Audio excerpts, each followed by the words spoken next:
All right. It looks like we are live. Hello and welcome to anyone watching or listening.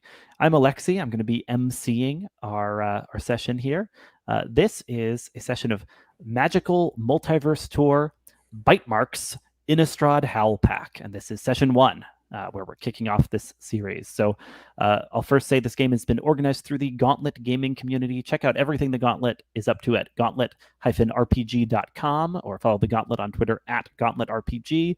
The Gauntlet's a community of folks who come together to play indie tabletop role-playing games. We have our next Gauntlet Community Open Gaming Weekend coming up soon, and that's a time when everyone is invited to come and play games with the Gauntlet. It's a great opportunity to try out games or styles of games that you haven't gotten the chance to play before. If you check out the Gauntlet on its website or Twitter feed, you'll find information about the Gauntlet Community Open Gaming. The game we're playing here, this is Bite Marks, a game of werewolf pack dynamics. Bite Marks is created by Becky Annison and published by Black Armada. It is a game all about the messy, tangled lives of werewolves who are part of a tight-knit pack.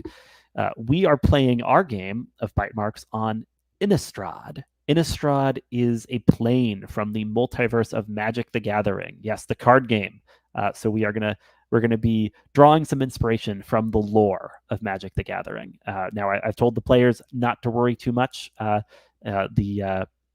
We're telling our own story here. We're not going to feel hamstrung by the canon of Magic, but we will just pull some elements that are cool, right? And some stuff that's interesting about this setting. Innistrad is a gothic horror plane, so it is a world much like a kind of medieval Europe, but it is a dark and foreboding place where vampires are real, ghosts are real, zombies are real, and werewolves are very real.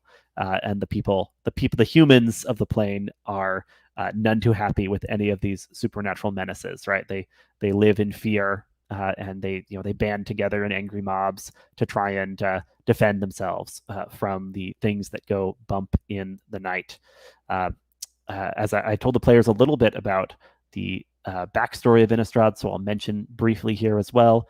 Up until recently, the humans' greatest hope was in the angel Avacyn, the protector, and the established religion of the plane is the Abyssinian Church. But a few years ago, Archangel Avacyn went mad and started killing humans herself and had to be slain. And now there is no single archangel leading the church.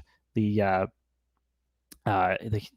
humans feel there's a crisis of faith, and older folk ways and magic traditions are crawling out of the woodwork, but there is kind of widespread confusion about like what next for Innistrad, and the nights are getting longer.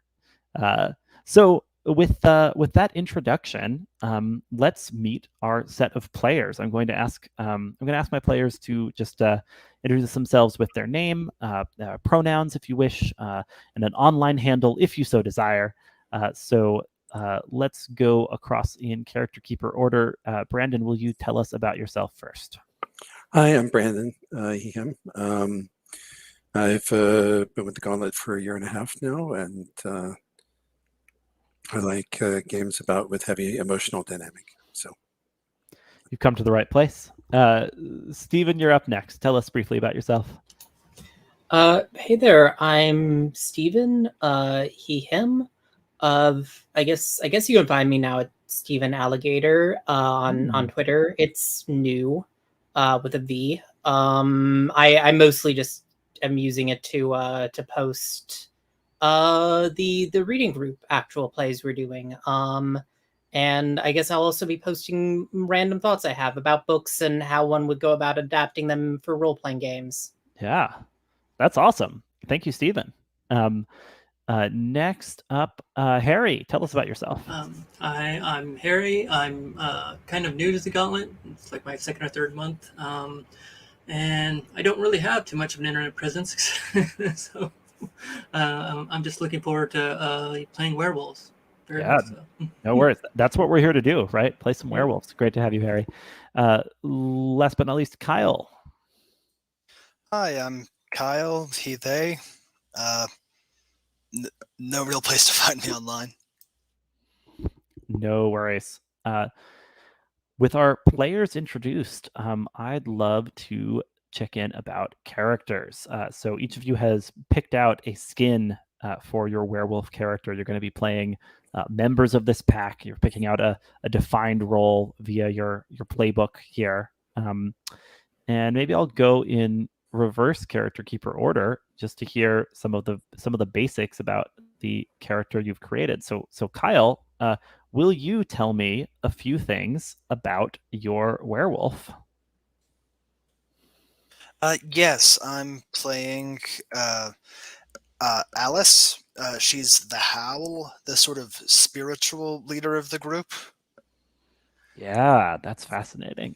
And you've picked some heartbeats, which are kind of just aspects of your character, and they're things that that you can hit for XP during the game. What are the heartbeats that you've picked out? I picked sacrificing, inspiring, and calculating. Oh, interesting. So this is a person who's willing to make the sacrifices that are needed and make the calculations to know what needs to be sacrificed, but also inspires for pack mates. Am I getting the right read on that? Yeah. I'm sort of seeing her as like she really believes in what she does, and she's willing to give what it takes or convince other people to give what it takes for them. Yeah. Oh, that's fascinating. Yeah. So it's you are the Howl, which makes you a spiritual leader. Can you tell me a little more about kind of what you're picturing for that? Like how. I don't know, like what sort of spirituality, right? Does Alice have? Is it about like tapping into kind of nature and the wildness of the wolves, or is she connected to one of the various religious or magical traditions of the plane? I think she was sort of a folk practitioner witch type for the traditions that are coming back now that the church is on the wane. Got it. Yeah, and she is convinced. She may not be right, but she's certain she is that the wolf and the human can sort of. There's no inherent conflict. There is no battle there. We can do both, and it'll be great for everyone. Okay, so there can be a balance, and there doesn't need to be a tension between being human and being wolf. Well, that is a fascinating belief to have. Fantastic. And tell me about the moves you picked real briefly. I picked prophecy. So if I consume the flesh of a willing packmate, I can make a short prophetic statement. Short term, I can give them a bonus. Over long term, we can basically gain experience. And nice. I've got silver tongue, so I'm good at convincing packmates to comply with or ignore traditions, or obey or disobey the alpha. Oh, fascinating. A bit of a politicking Howl then. Yeah, this is super cool. I'm excited about both these moves. I guess content warning for anyone watching or listening that we have a move that explicitly involves minor cannibalism. So just be aware that's on the table. We cleared it with the players, but if you're listening in, I didn't want you to be caught unawares by that. Anything else we should definitely know about Alice, or shall I proceed to the next member of the pack here? I don't think so. All right. So Harry, will you tell us about your werewolf a little bit here? Well, I picked the name out of Innistrad, so I don't even know if it's pronounced Cawle or Cole. I mean, Cawle sounds good to me, right? Like, yeah, like a birth call, maybe. Call. Almost like that, yeah. Oh yeah. That's got a certain portent to it. I picked the playbook, the Fixer. Basically, it's a werewolf that's fascinated with the mortal world. I mean, like kind of like addicted to them. And I think the twist I'm gonna put on it is the reason he likes the mortal world is because they break so easy. as opposed to the other supernatural things in the world, which don't. Oh, that's fascinating. So you're the fixer, but you've got a little A violent little more edge in sinister there. side to it, yeah. Sure, yeah. And I'm just like it looks like you have one more stat to make sure you assign here, just because I think Feral is missing right now. Oh, okay. Sorry, I didn't see. Yeah. Oh, sorry. It's a 0. No worries. And you get to add 1 to one of your stats. Have you already done that? Yeah. I put 1 in the teeth. Yeah. There's a little more teeth for this character. That makes a lot of sense. Yeah. So the cool. Okay, and the heartbeats you picked here are clever, responsible, and torn. Is torn then a little about this sense of like humans are fascinating because of their vulnerability? That, and also I'm torn in the fact that I'm always responsible for the pack and cleaning up messes. That he might be creating messes for the pack to clean up after him. So he's torn a little bit in that fashion. Clever, yeah, he's okay. Clever, responsible. Yeah, I mean, he puts on a good face, I think. Got it. I mean, he's got to be somewhat clever to be the fixer, right? To be the one. He plays the role that everybody has assigned him, basically. Oh, interesting. Okay, cool. And you've got the moves, make it go away and sniff it out. Yeah. So it seems like you want chances to kind of use context in the human world, and to kind of to hide some bodies. Yeah, and get some information. Oh yeah, that too. Yeah.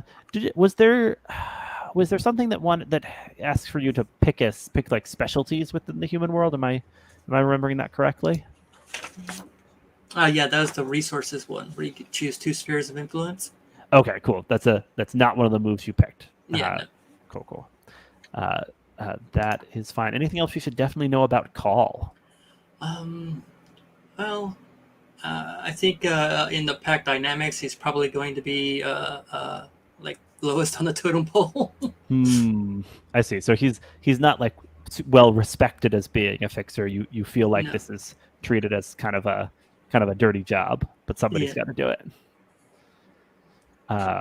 Okay. Very good. Stephen, let's hear a little about your werewolf, please. Yeah. Hello there. I'm Brooke. They, them. I'm the pack's midwife, and been delivering the pups of this pack for a long while now, and making certain that, well, you think some of them would get smarter as they got older, but you'd be wrong. I remember when you were knee high, because it's hard to talk down to someone who's seen your head crown. I took the heartbeats ending, parental, and steady. Ending, parental, and steady. Does that mean Brooke feels they are reaching the end of their life? Yeah, I'm old even for a wolf. And yet holding steady with this parental feeling of parental responsibility for the pack. Okay, cool. I mean, parental responsibility, parental disappointment. Yeah, close together. I didn't even see that. I remember when you were knee high is a literal name of a move here. Wow, and the permission there is you have the opportunity to roll the move dominate on the alpha because of this this age. You're able to play this age card. Wow. All right. And you can draw on the pack to heal a pack member. Oh, that is cool. Anything else you're thinking about for that one? I imagine that insofar as we interact with with any nearby human villagers and whatnot, I think I'm probably the midwife for that village as well. That makes sense to me, and I do want you to be connected to human villagers. I think Yeah. it's better if your human personas have their own relationships that that will not cause any problems whatsoever for the wolf pack, right? And that seems to be the status quo in Innistrad, that most werewolves live in human society and then sometimes go rampaging through the forest as wolves, and a very few werewolves have forsworn humanity to be as wolfish as possible. And I feel like your characters are probably not all the way in that latter bucket, just because we want some juicy human interactions here. Cool. Anything else we should definitely know about Brooke?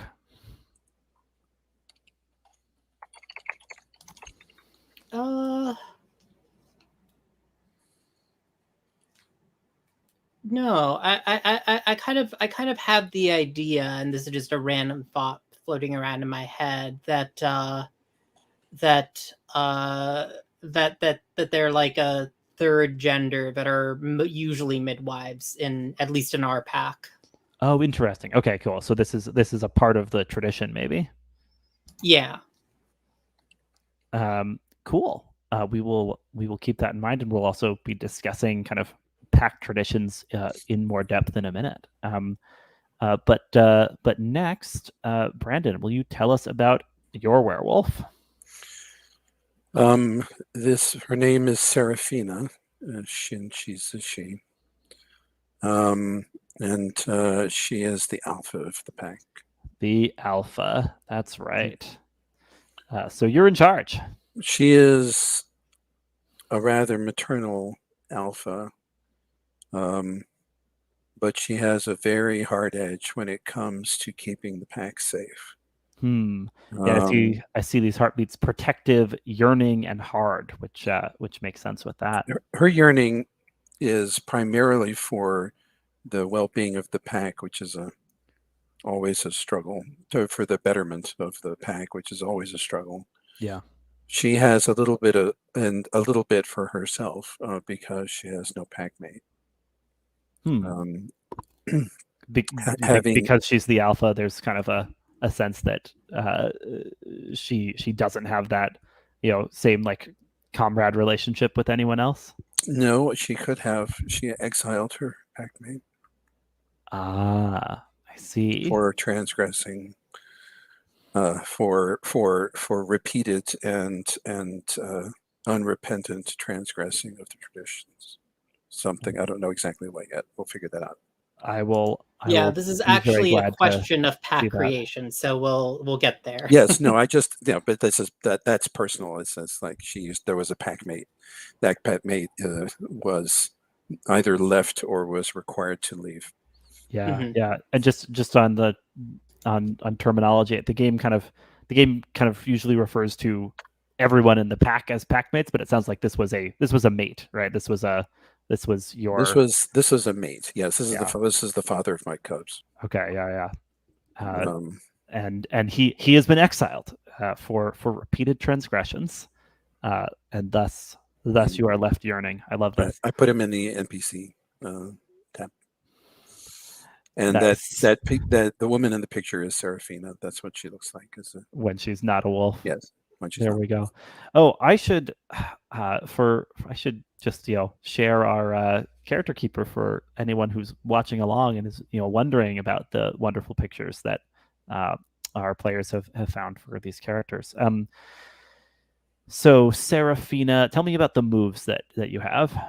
The move that every pack alpha gets first is State of the Pack, which is a roll with heart to see how people are feeling collectively, and to see whether there is harmony or whether people are feeling angry, insulted, disruptive, or what have you. Right. Yeah. With appropriate effects. And then I have taken the 2 alpha things. We are pack, which is when I make a stirring speech before a common endeavor.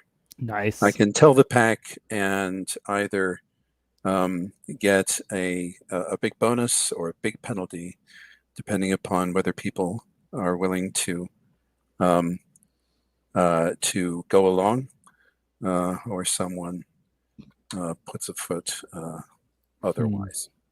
I love this. I And- love this once more into the breach type move. And then the other pack, which has a kind of a silly name, but I like it, called "Who's a Good Wolf?" When Who's you a ask good wolf? when you ask someone to make a move by praising them, it gives them a bonus. These moves give me a pretty strong portrait, I feel like, of Serafina's leadership style altogether. So Well, I enjoy that. I view her as being, somewhat maternal, as I said, except where the traditions of the pack are concerned, where she has some very hard edges. She is willing to talk things out, but if she ever goes silent, people know that the explosion is not far away. So her silence is an ominous one. Yes. If she ever just doesn't respond to something someone says pointedly towards her that should have a response. She is not the largest in the pack by any means in either human or wolf form, but she makes up for it with ferocity. As I said, takes a hard line on careless or self-indulgent behavior that puts the pack at risk, in her opinion, and has not hesitated to exile those who could not abide by the rules after being warned, including some people who were very close to her personally. Right. Georgie, for one, and there he is in the NPCs tab. Fantastic. I think that's some really good stuff we've learned about each of these pack mates.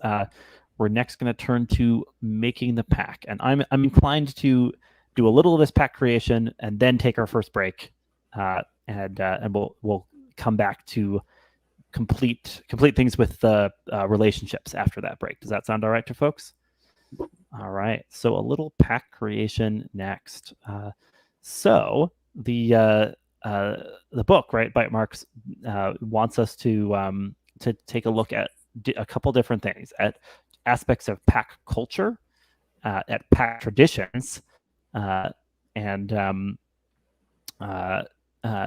one or two NPC pack mates, so that there are some non-player character members of this wolf pack that are the responsibility of me, the MC, that we have kind of together created here at the start. So let's. I'm even gonna read from the book to make sure we're getting everything we need to do here. But coming up with some stuff about pack culture is important. We want to have a sense of how this pack works, right? They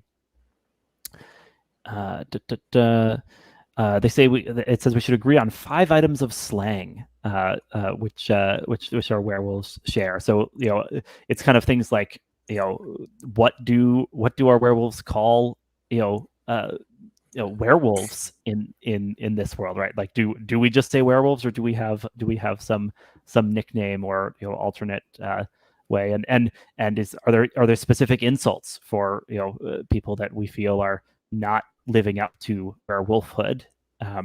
What do we call humans? What do we call changing from a human to werewolf? Right? Like these are all things that we could have a slang term for. Yeah, I'm gonna call on folks a little bit and put people on the spot. So, Stephen, tell me about a slang term that is part of the pack culture.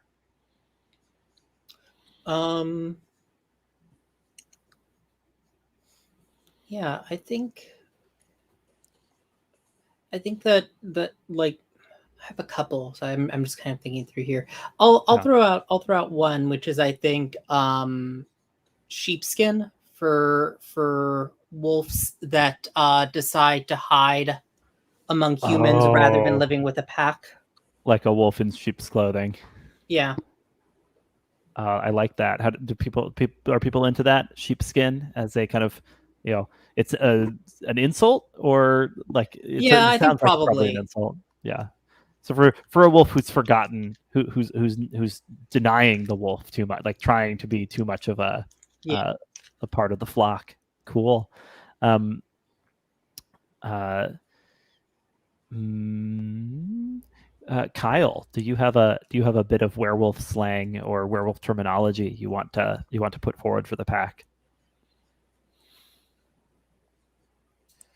I guess my first thought is if we have a some slang for someone who's too human, maybe like feral for someone who's gone too wolf.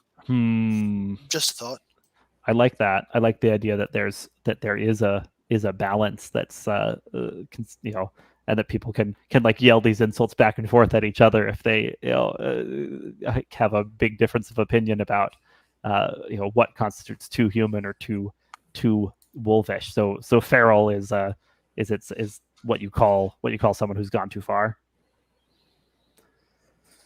Yeah. Especially someone who's a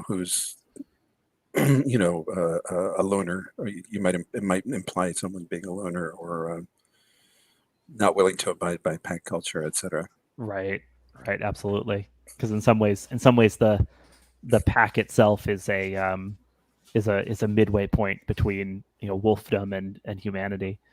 Uh, uh, and if you don't mind putting in like parentheses what these slang words mean as we come up with them. Harry, what do you think? Do you have a thought for something that the werewolves have given a label to?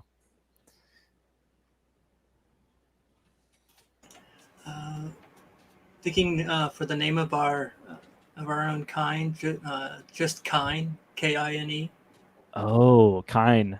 Got it. So when you're I referring to fellow wolves, like specifically from your pack, or just anyone who is No, I think who's a it's like werewolf? anybody who's a werewolf. the that word lands a little funny on my ear because it traditionally means livestock. Huh. Can you come up with a synonym? Or I mean, I've heard it used in many contexts as livestock, I guess. Well, it can fall back to, but it's from the movie, so I don't know. A lichen. I mean, that's an easy one. Yeah. Yeah. Lichen No, but absolutely work. it could be used for all shapeshifters.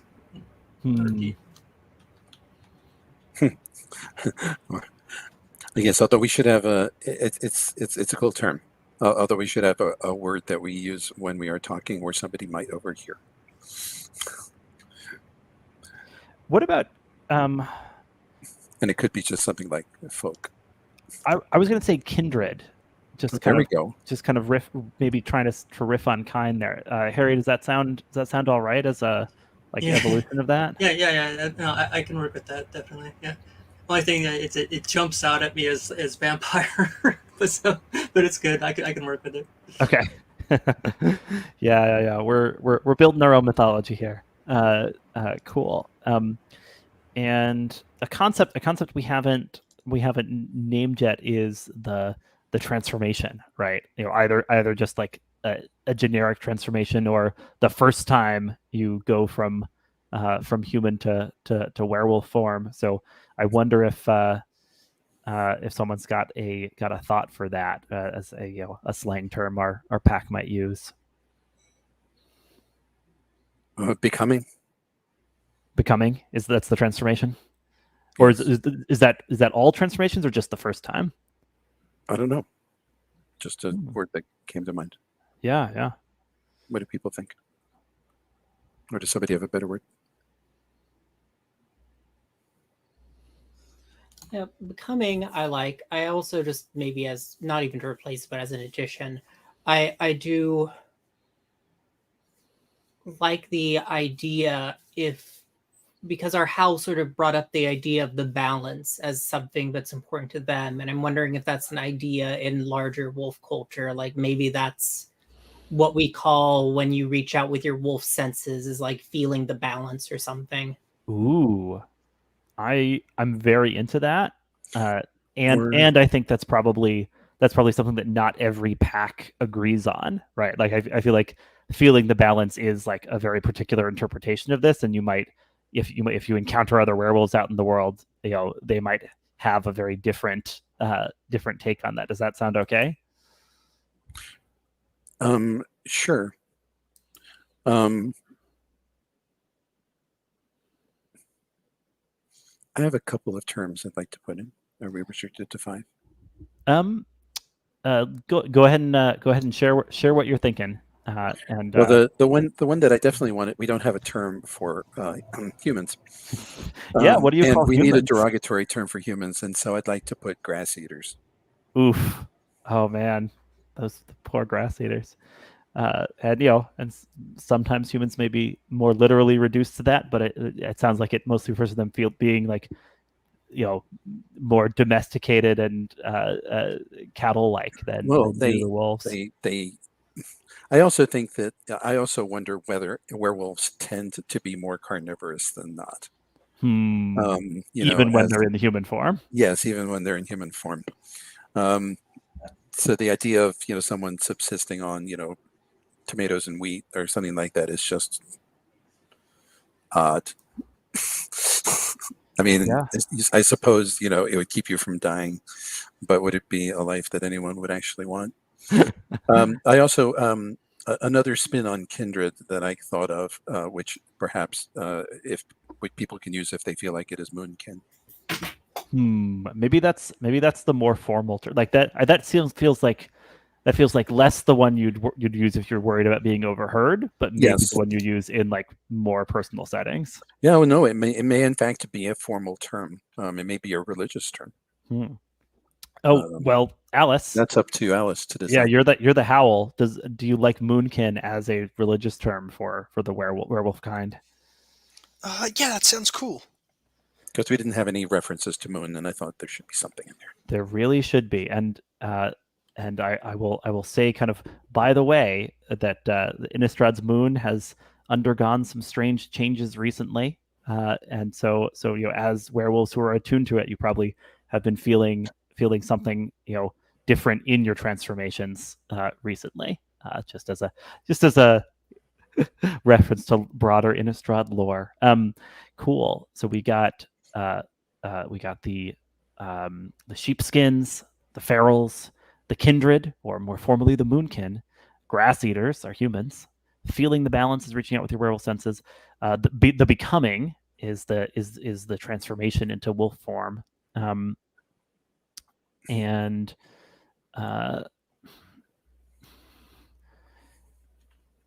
I'm gonna put one forward as well. I'm gonna say that the wolf call is the term for making someone a werewolf, because a bit of Innistrad lore seems to be that merely being bitten by a werewolf doesn't automatically change you. That you kind of you have to be sort of called by a pack. You hear this howling, and that was what like awakens the wolf in you. So I'm going to go ahead and say we're calling that the wolf call as far as slang. Does that work for folks? Yes, or just the call sometimes. Just the call. Though we do have a character named Cawle. So that's true. so I want to be careful we don't create additional ambiguity. Cool. Yeah. So let's talk about just aspects in the culture of the pack. So these are meant to be just kind of sort of like part of the flavor, right? Of like what the pack does. These are less the traditions that like are enforced, and more just the like that these are our like customs and things we like to do. This is just what living like a werewolf is like. So there are some examples just written right here in the character keeper, but we can rewrite or modify these. I'm going to gonna scooch them so that they're not running up against the slang.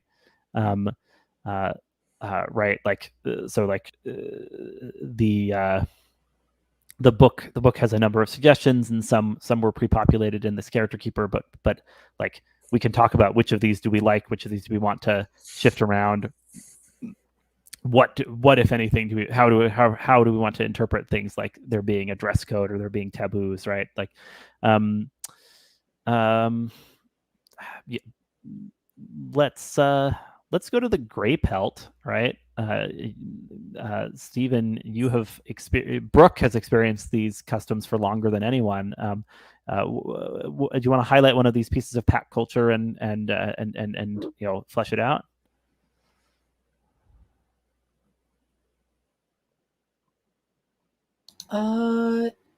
Yeah. I was just thinking of what.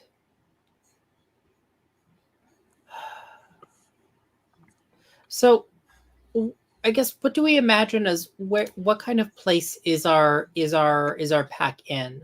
Like this is you say it's kind of Gothic, so I'm imagining forests and moors and mountains is basically the kind of, and isolated human villages, right? Yeah. And so I think you guys are at least kind of connected to one of these villages. The question is, how are you somewhat integrated into it, or is it more like the village thinks of you as like foresters that are nearby, right? But are or traveling folk, perhaps. Interesting. So like you don't necessarily have a fixed abode, but there's villages you've traded with at different points. Well, yeah. So actually, Cawle, you are the fixer. You kind of interface between the humans and the wolves. What are you imagining is like a good scenario for you there? Yeah, good cover would be tinkers. Oh, interesting. Like so you seem to be traveling tinkers who interact with a number of these isolated villages. Provide services. I like that idea a lot. I think that itself is a bit of a could be one of these items of pack culture, right? Loosely keep a loose connection to human towns, by traveling as tinkers, right? Like that yes. works. The way I thought of it is called "We are not grass eaters." Do not get too close to them. That might end up being a tradition. It right? might end up being a tradition. Yeah. So we're gonna. But I thought I'd pitch that just in case somebody else found it interesting. Let's keep that in mind when we turn to traditions. Let me just see if there's other culture items we want to touch on first. Food rituals. Kyle, anything that you think would be an interesting food ritual to include as part of this pack culture?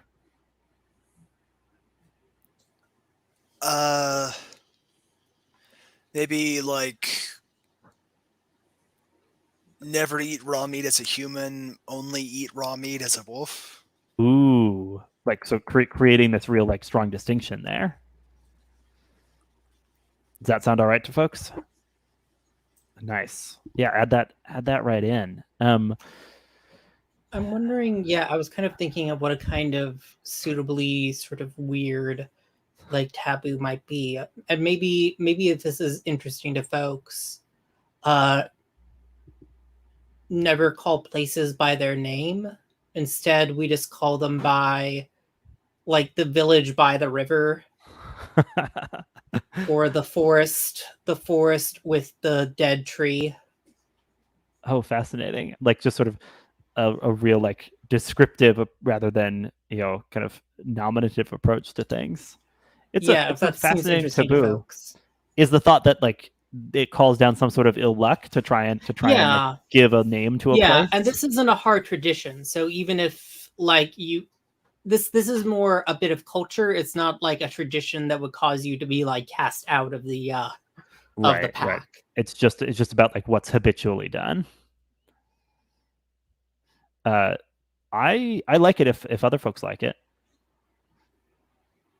Did we lose Brandon? Yeah, we did. Hopefully just a small technical hiccup, and he'll be back in a moment. Cool. So we've got that taboo idea.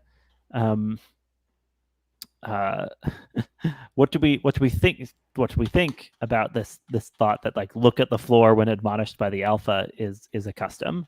Is that something we want to keep or modify or discard and say like no, you can just look the alpha in the eye, it's a gesture of respect, right? Like what Well, do we while think? Brandon's not here, I think we should get rid of You know what? That's fine. We'll ask Brendan when he's back about like what the alpha expects from those being admonished. And there's this thought of there's this idea of physical closeness. Like is the pack super physically close all the time? Or is there some different custom about that, right? Does physical closeness mean something very particular within this pack? Like, what do we think? Harry, I'll turn this one back over to you. I don't mind it. I mean, just trying to think of how you would make it. Looking somehow to make it unique, or just yay or nay, or anything you want to any way you want to tweak it, right? But yeah. I would think that Cawle himself has been cuffed a lot, as in when you're doing something that that they shouldn't be doing, it's getting the head slap or an ear pulled or. Got it. So there's a real rough and tumbleness to it that can be experienced as punitive if you're constantly on the receiving end. Yeah, if that's all right with everybody. Sure. I think that sounds good. Cool. I don't know about dress code. I feel like humans are dressed like relatively the same out here in these villages. Unless there's some subtle piece of dress code we want the wolves to keep in mind. Alice, anything, or should we dispense with that one?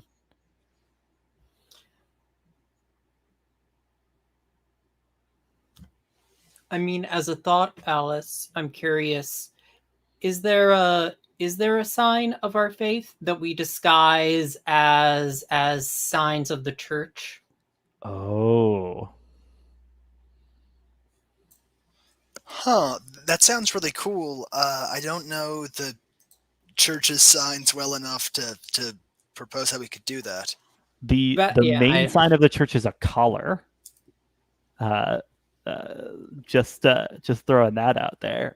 But the like a priest collar or like a leather collar. It's honestly what it looks like is it's a stylized collar that's turned into a like ornament on many things. Okay. And it looks a lot like an upside down omega. I can find a picture to share. Okay, so it's sort of like a kind of one of those U-shaped metal collars. I can, you know what? I'll just Sorry. I'll just put an image into the shared screen so you can see what it looks like. So in kind of various sizes and configurations, this collar symbol is the main symbol of the Abyssinian religion. Well, the top two look a little bit like ears. So you could have like a slightly modified collar symbol that's actually represents a like wolf head or something. Or maybe like connect the U into an O so it looks more like the moon or something. Or oh, interesting. Yeah. So but you're kind of you're cool with this sort of modified Avacyn symbol as a like secret sign of the wolves. I like that too.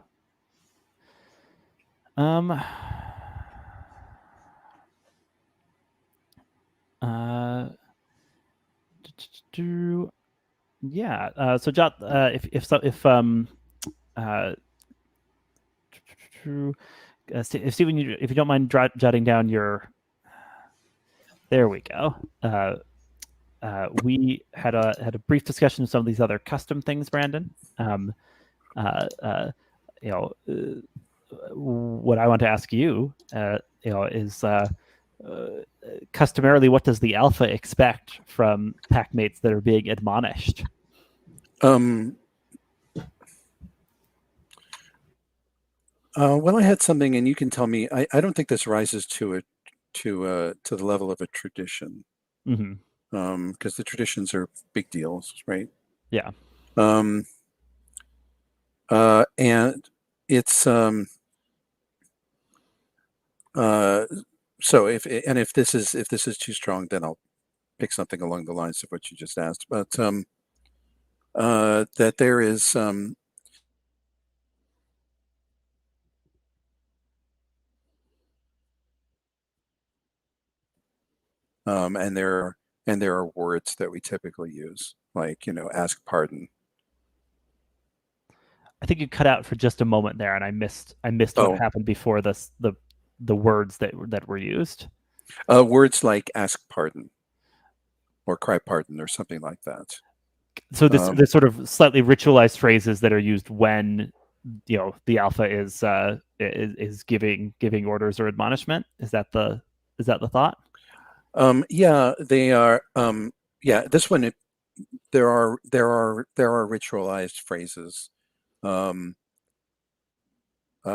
are used to acknowledge. I think there's a ritualized phrase that's used to acknowledge submission. Oh, and it's something like beg pardon, ask pardon. Yes, where basically, what you're doing is you are formally acknowledging that you stepped over a line, and if you do that, then it didn't happen.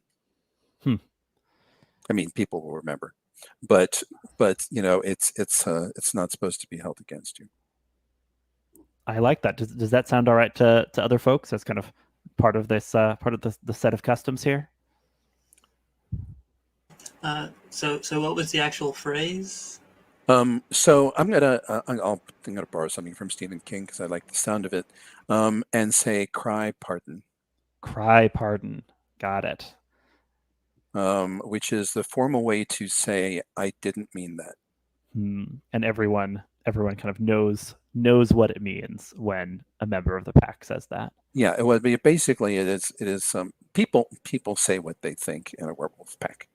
Okay, and sometimes things, it recognizes that sometimes things come out of people's mouths that, having heard their effect, they wish to unsay them, and this lets you do it in a way that saves face. That is awesome.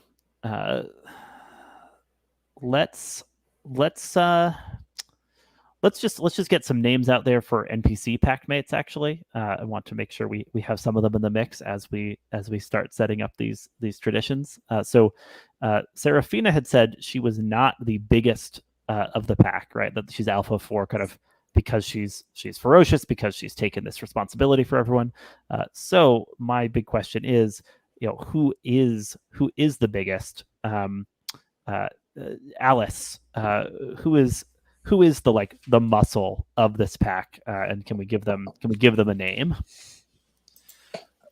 Sure. Is there a list of Innistrad names somewhere, or?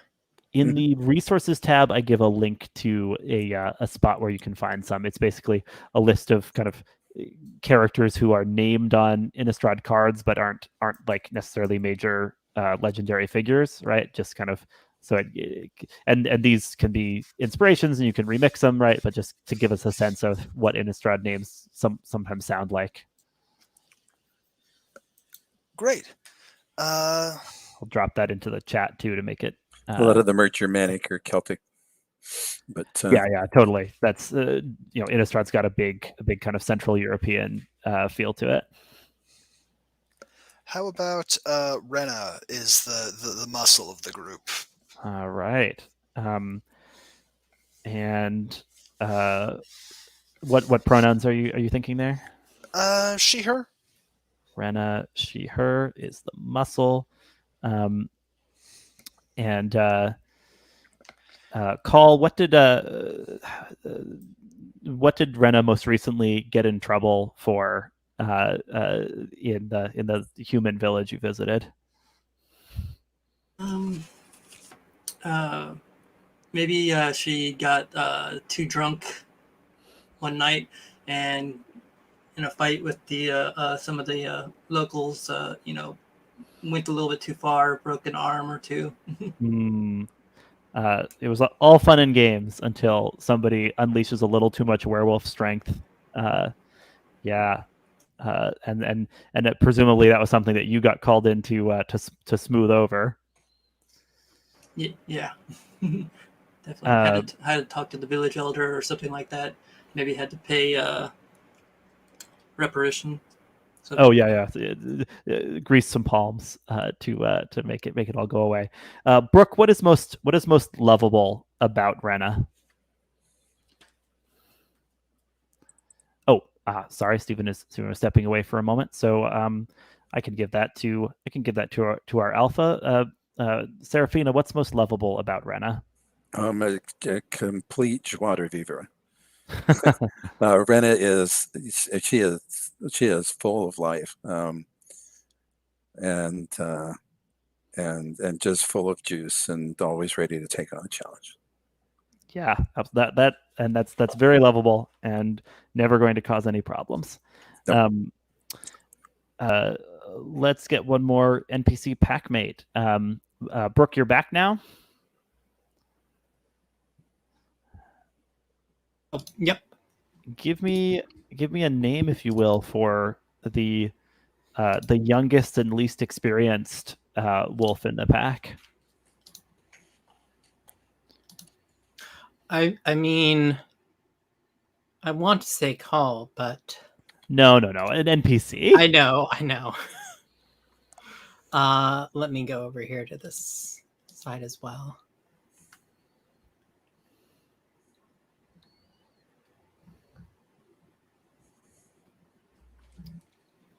Right. Yeah. You know what? I'm gonna throw this out. I think it's Amsel and they them, and I think they're my apprentice. Oh, nice.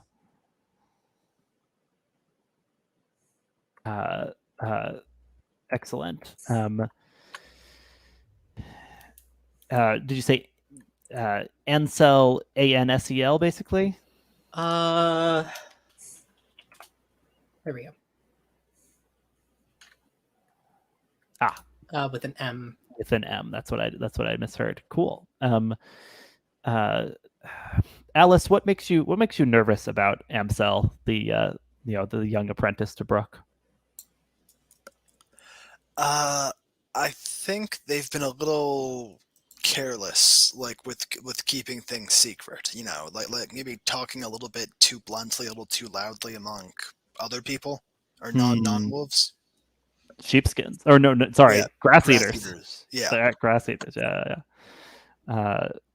That is awesome. Cawle, when did Amsel help you out of a scrape?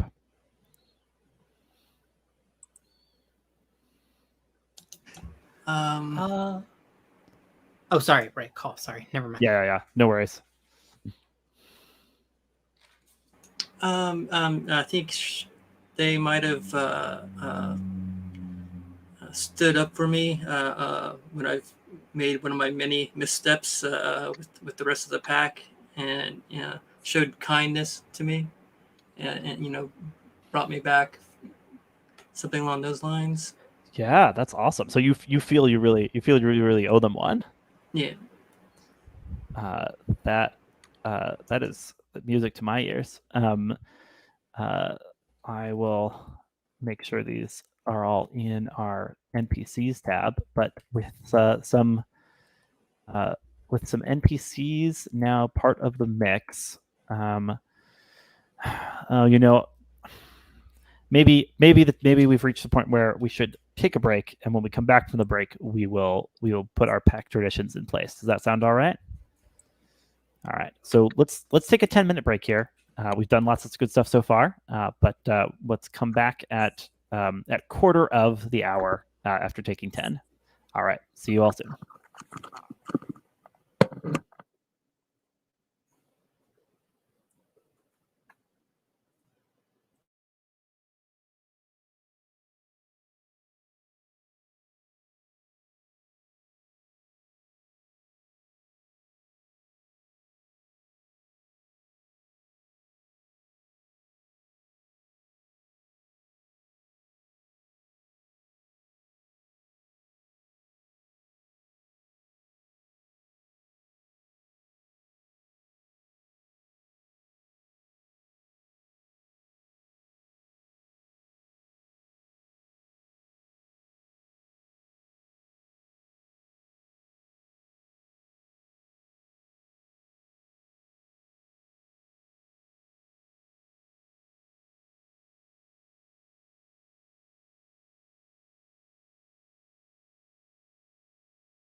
Whew.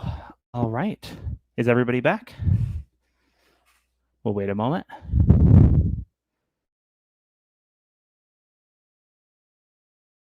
I'm back. Very good.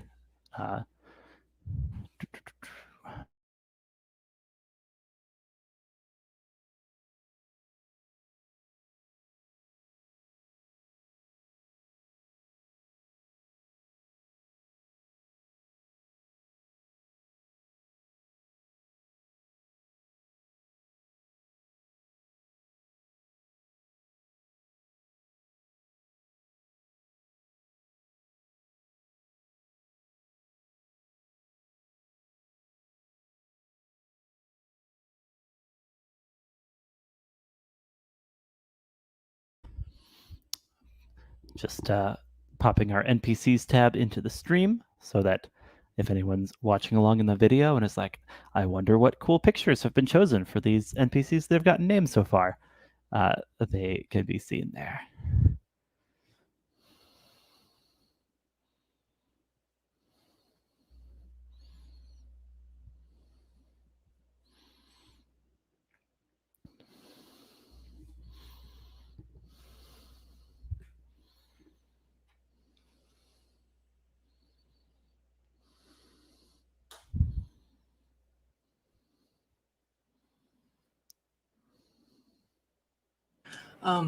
I had a general question about play culture. I don't know if that's play culture or not, but Go for it. different gender terms. What do I do if I misgender somebody? Because I have very little experience with that. Yeah. Is that an okay question to ask? Of course. I think usually the advice is, say sorry quickly, correct yourself, and move on forward. Okay.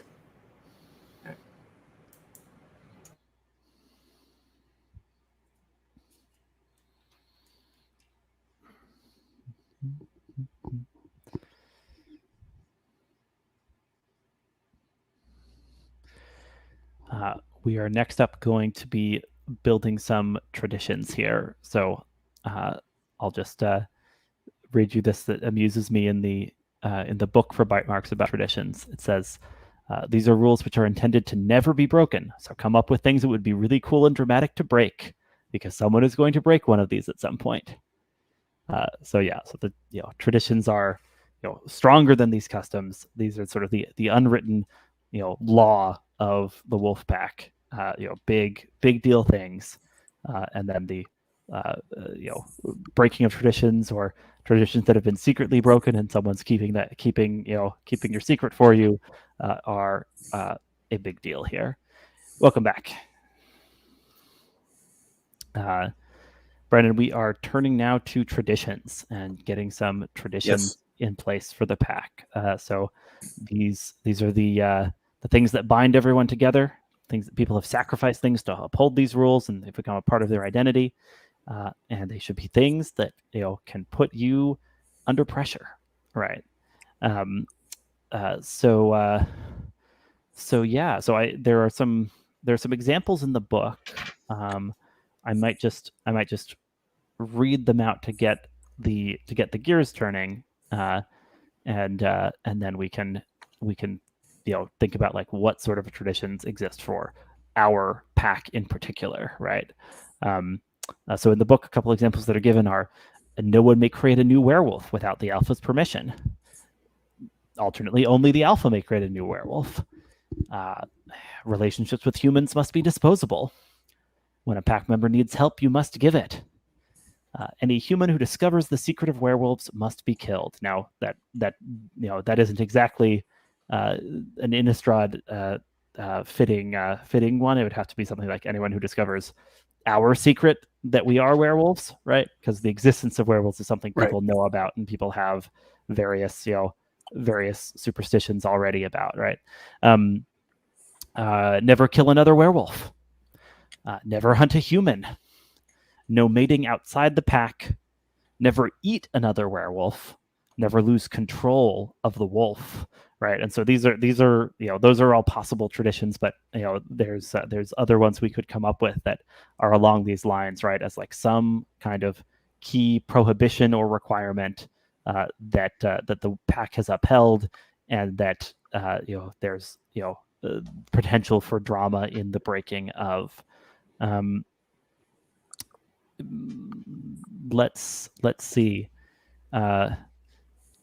Alice, do you have a thought about a tradition you want to put forward? And we'll discuss all of these and get kind of buy-in from everyone before we've made a tradition, like a tradition on our sheet. But I want to check, Alice, did any of those ideas seem good to you, or do you have another thought that you want to include?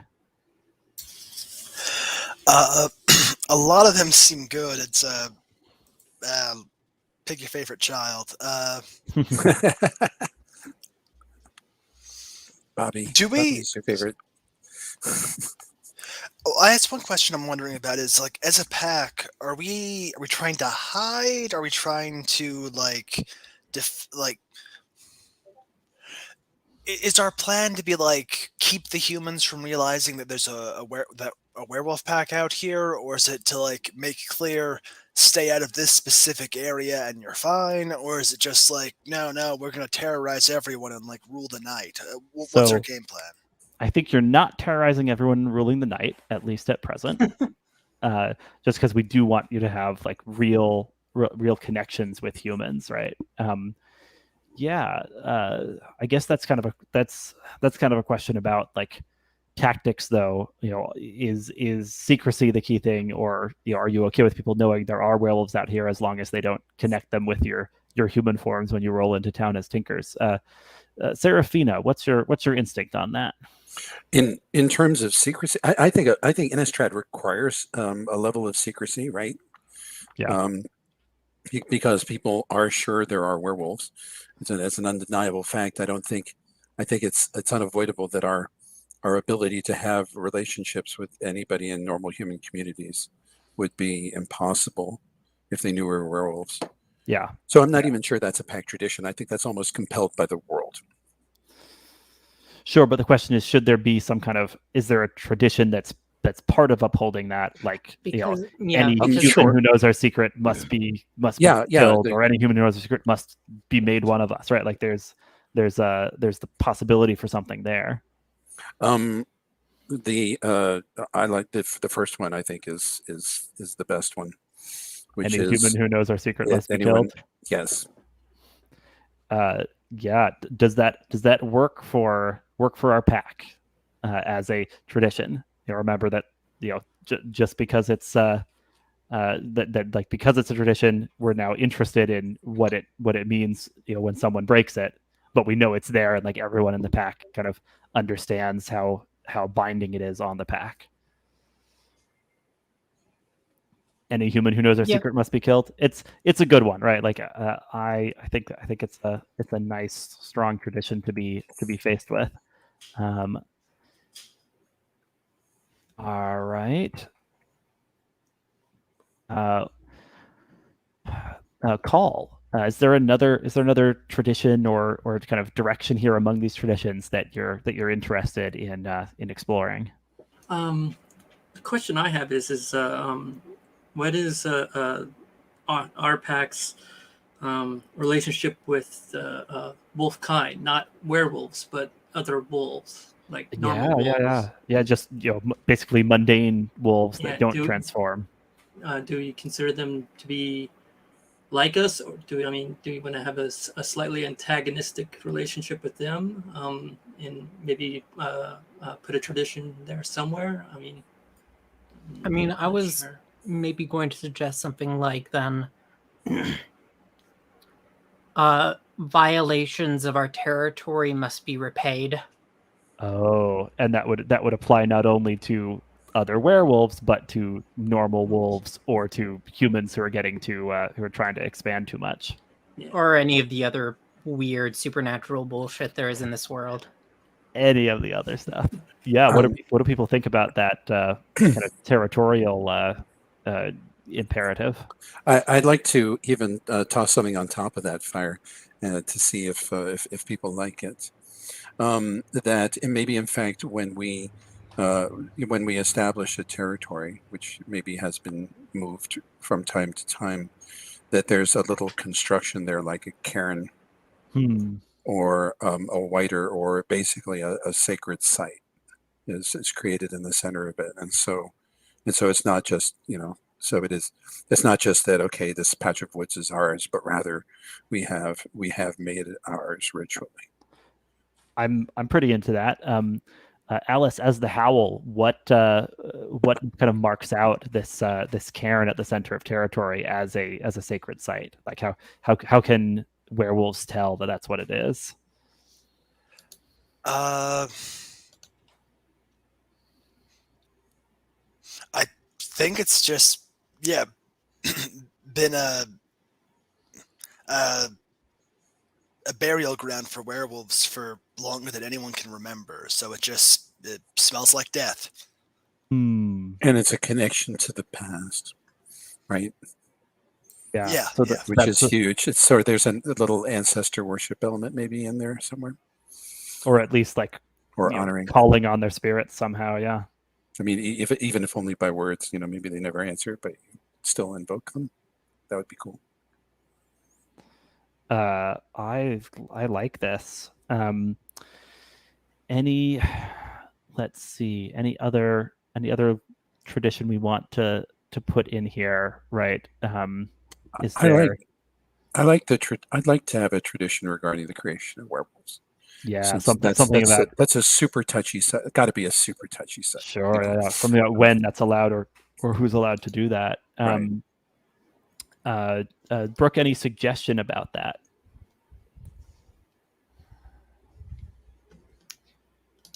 Because it sounds like there are werewolves that are just born, right? There are werewolves that are the children of other werewolves and are born possibly even in wolf pup form and then later transform into human infants, and that's all a thing going on, right? With your midwifery. But what is the tradition maybe surrounding inducting someone who was born human into the kindred, right? Like giving out the wolf call. I mean, there's like the obvious one of the alpha requiring permission, and that's the obvious thought out there. I don't know, given some of the setup and the kind of weird mysticism we've set up so far, I'm almost wondering if like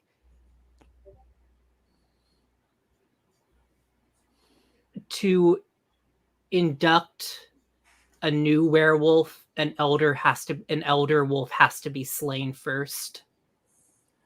Oh, interesting. Be slain as in like if they're dying from some other cause, it can be like, all right, now time to find their replacement, or like someone has to be like specifically slain to make room.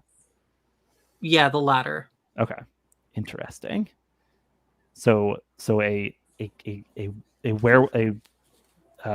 werewolf must be slain for another werewolf to be inducted. And I guess the tradition can be just that, and the interpretation of it of who gets slain or what is just to do in that circumstance is really left up to you all.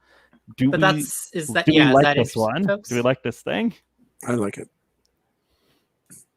The one question I'd have for it is because you exiled a wolf. If somebody killed him, would we be able to make a new wolf to replace the exiled wolf? Yes, according to the letter of the tradition.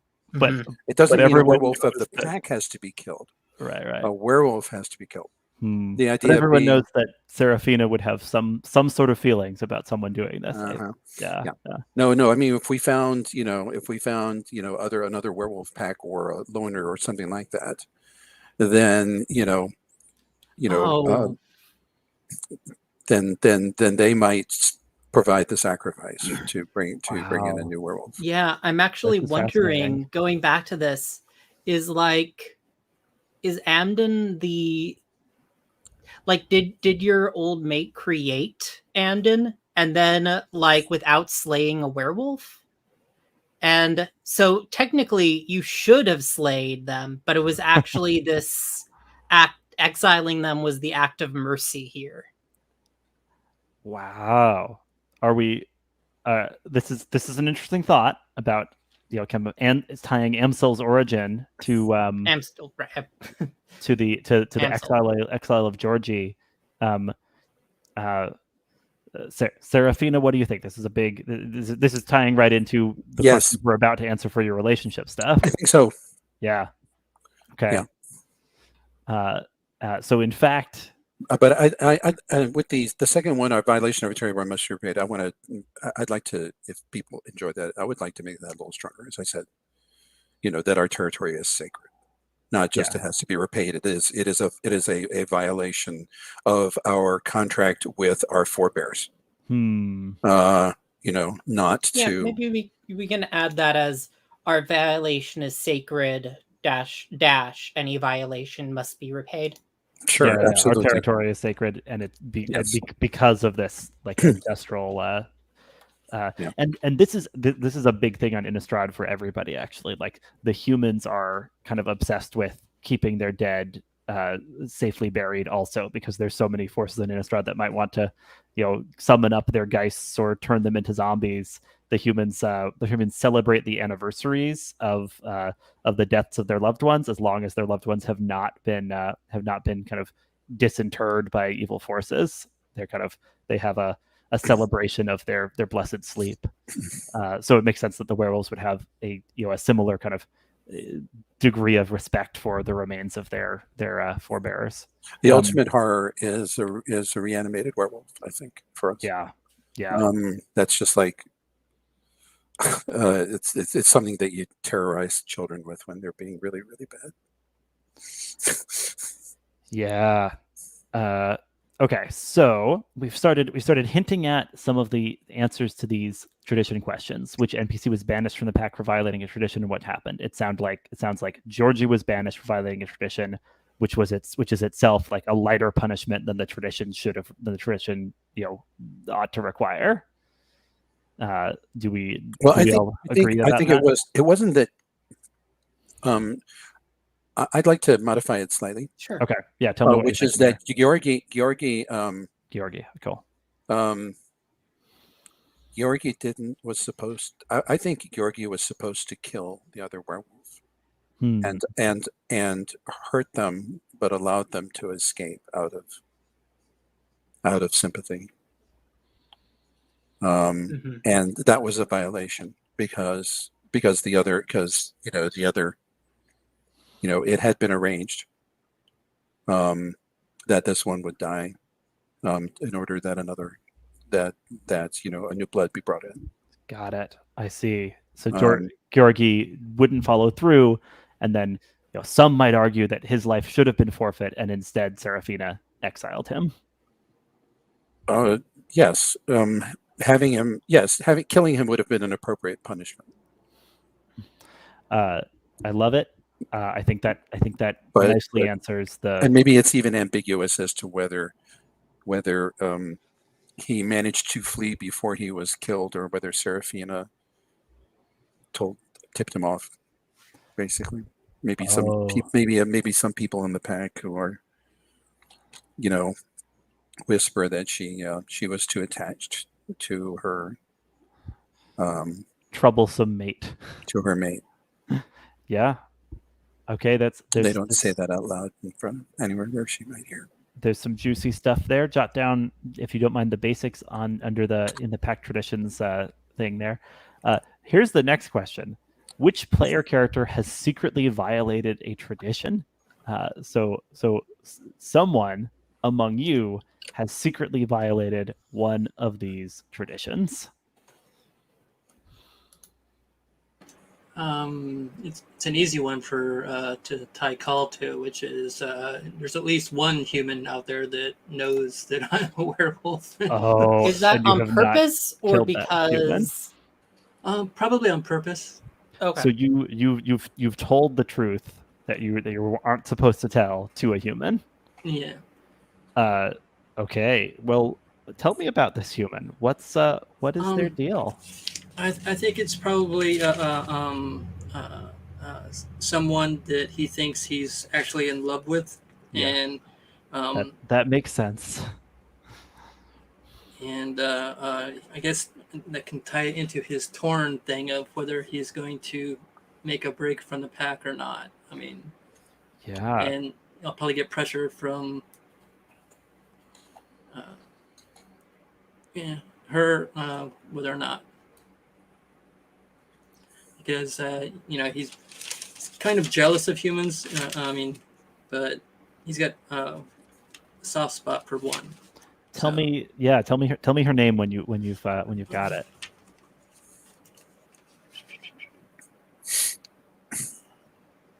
Claire. Claire's a good one. Yeah. And of course she lives in one of these towns that you frequently travel to with your tinker's cart. Yeah, absolutely. She knows you're a werewolf. Does she love you back, or is she still deciding how she feels about this secret werewolf man? I think she sees a path to power or something in his using Cawle, and we'll probably try and no, that's up to you. Sure. But you as a player think that maybe Claire is not as sincere in her affections as Cawle. Cool. Cool. So go ahead and put that put that Cawle has violated that pact tradition right there into that sheet, and let me just double check that there's one more. Yes, and then it does say, and which of you is keeping their secret for now? I feel like this is most interesting if it's Alice or Brooke. Which of you knows about Cawle's little secret and is keeping it hidden for the time being? Alice's. Yeah. Why? Why are you not spilling the beans?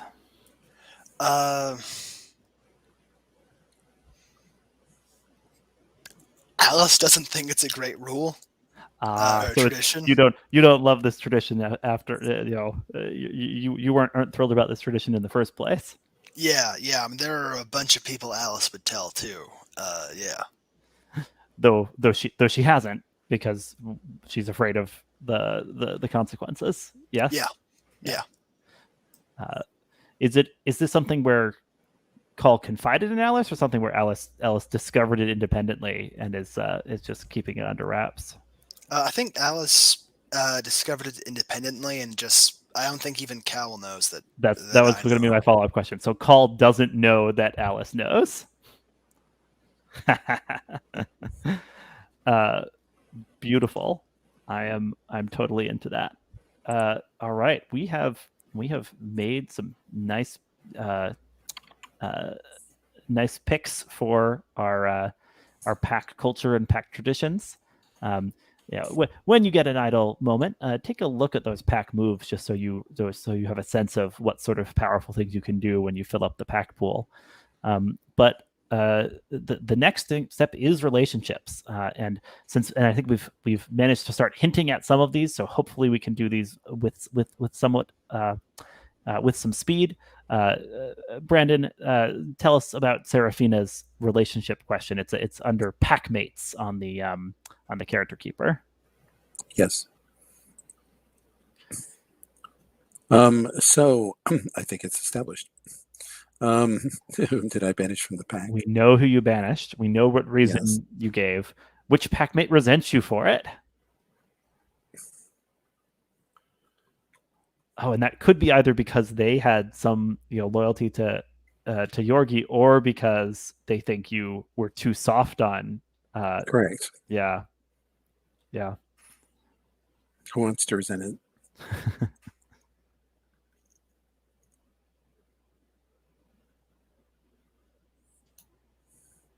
I'm not going to inflict resentment on anyone. I will. Yeah, this is good because, Brooke, you even have that move that's like specifically about how you can kind of give the alpha a piece of your mind. So I like the idea that there's some resentment for the way this was handled. Well, especially because Amsel, who is the one who was brought in, is Brooke's apprentice. Brooke's apprentice. Yeah. And in fact, I think and I think with Stephen's permission, that Amsel was brought in because we needed another midwife because Yeah, that's Brooke was fair. getting old. Yeah. And so we had to induct someone. It wasn't like we could just, if there was a trained midwife, and inducting one was kind of forced on us by necessity. But it meant somebody had to die. Hmm. hmm And so you That's can the problem decide. with having someone who's indispensable, huh? Or a role that's indispensable. If It needs to is be a filled. problem. Well, I mean, I imagine that because of the dual nature, that sometimes, while wolf births are generally completely not problematic, often werewolf births are fraught Hmm. because the and you can decide this. It's likely that you have to be in human form. You might be a human giving birth to a litter kind of thing, or something like that. You can decide that if you think it's interesting, Stephen. hmm We'll keep our line in mind, but this is Yeah. okay for me just as a No, gesture I'm just saying that towards- it's a difficult the Yeah, idea that werewolf births are As by an their abstract, nature yeah, it's difficult. fine. yeah, Because cool. it just underscores the importance of midwifery. Yeah, Mhm. absolutely. even more so than All for midwifery here. Cool. So we have a sense of who resents you, and the upshot is they take a +1 tie on you. So yeah, so you've got a little everybody has a little list of their fellow packmates, and it should have auto-populated your fellow players' names. Isn't that cool? So go ahead and mark that tie, Brooke. Use the check boxes for it, and ties are a resource you can spend when you make rolls targeting that packmate. And if you fill it up, you actually get XP as it resets. So you can either collect ties for the XP or spend ties for the mechanical bonus. I think it's when you like overflow, right? Like when you hit 4. That sounds plausible to me. I can double check the rules real quick. Yeah, you can have up to 3 ties on the same PC. Mm-hmm. If you gain a 4th tie, then mark XP on your wolf or your human track and reset your ties down to just 1. So that's how that works. Brooke, you are next. Yes, tell me about your packmate question there.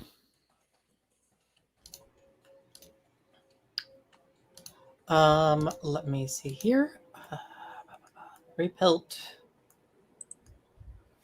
I have lived many years and have done many things over my life. I have made many enemies. Which packmate did I betray, and how? They take +1 tie on you. Yeah, so at sometime in your long career, you committed a betrayal against one of these packmates. So tell me what you think about that. I mean, we know Alice doesn't like that rule. Has she lost someone to it in the past? About not telling humans? Oh, a human that Alice was connected to that had to be killed? Mm-hmm. Because they That sounds stumbled good. on the secret? Yeah. And Brooke, did you kill the human yourself, or were you just the one who discovered the human was the human was in the know and had to be put down?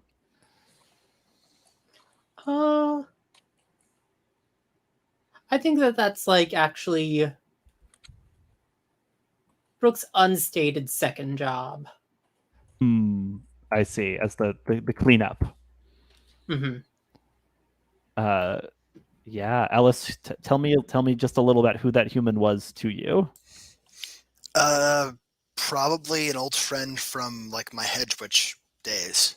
Oh, a fellow practitioner. Yeah. That's brutal. This witch learned the secret and Brooke put an end to them. And Alice, you get a tie on Brooke for the that old betrayal that you still remember vividly. Does that work for everybody?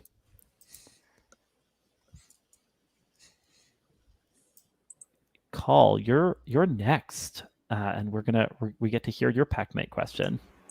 Okay, that's why do you feel you want to leave the pack? Which packmate could get you to stay, and why? Well, I think we already have the reason why I could leave the pack. Yeah, Claire is pulling you away. Yeah. And I have an idea of who could get me to stay in if Brandon would be okay with it, and that's as the alpha.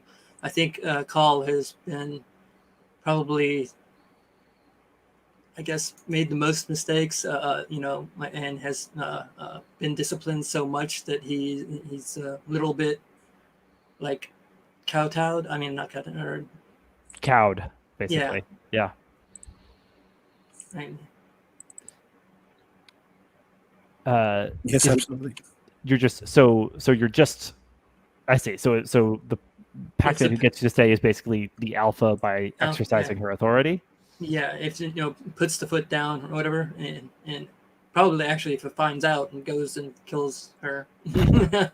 Oh wow. Okay, so there's all sorts of ways to. Yeah. It sounds like Cawle. It sounds like Cawle feels some degree of guilt also, right? That like, Cawle is torn because on one level he loves Claire, on another level he knows he's going against the pack here, and he knows how angry and disappointed Serafina would be, and he to some degree respects her as the alpha, even if he's going behind her back doing this thing. And so does that sound like a correct characterization of the like different feelings he's pulled between?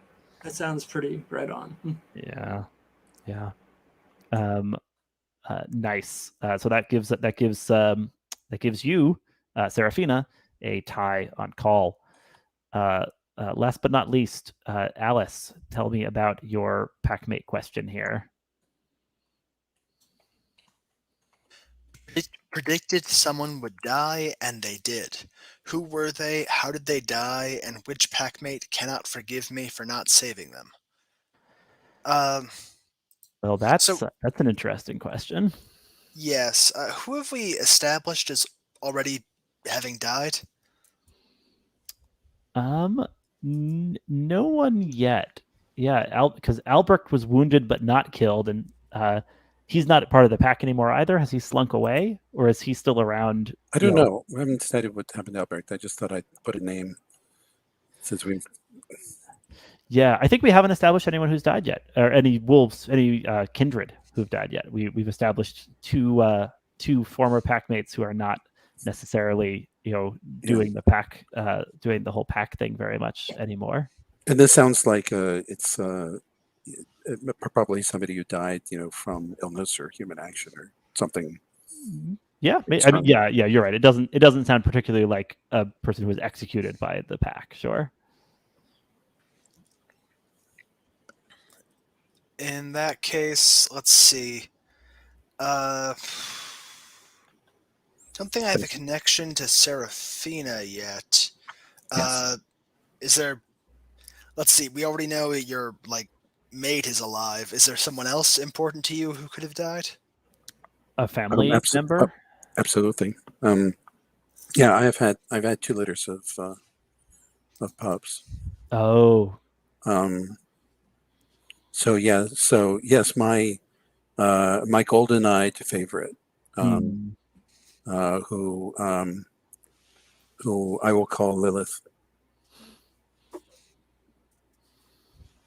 who had striking, beautiful eyes, and who I was hoping would be alpha someday. And you had that, and Alice, you had that prophecy, knowing that Lilith would not be alpha, and in fact would die young. And badly. Does that work? Does that work for you, Alice? Yes. that leaves a sense of old bad blood for Serafina. There, Serafina takes a tie on you, Alice. Oh, Alice, you didn't end up with many ties. All right, people have to you'll have to find ways to get ties on people using your moves and things. Cool. I guess, and of course, if people spill to you, then you get a tie on them right away that way. And the other thing to know is just when you play out a scene to resolve that tension, right? The tension of these packmate questions. You add +1 to the pack pool, and you write a new question. And of course, that might take a couple sessions to hit, but they're here, and that's available as a kind of another way to help add to the pack pool. And if it's part of a spill move, there might be multiple things being added to the pack pool as part of that process. We have made our pack. We've made our relationships. Let's talk briefly about our world here, right? So the werewolves live as travelers and tinkers, right? Like, you've got this central place in your territory, but it sounds like you move through it and stop at the human villages to ply your trade. I want to give a name to just a human village we're going to designate as the one you're closest to as the story begins, the one where, as it happens, the named human NPC already lives. How about Ramsgate? Does that work for folks as the name of the human village we're closest to as our story opens? Sure. Are they sheep farmers? Certainly. Right. And let's get one more named NPC in the village. Serafina, who is a kind of influential person in the village that you found trustworthy in the past and feel you can work with when your pack comes to town to ply their wares. Lyra Stillwater. Lyra Stillwater is her name, and let's see, what does she do?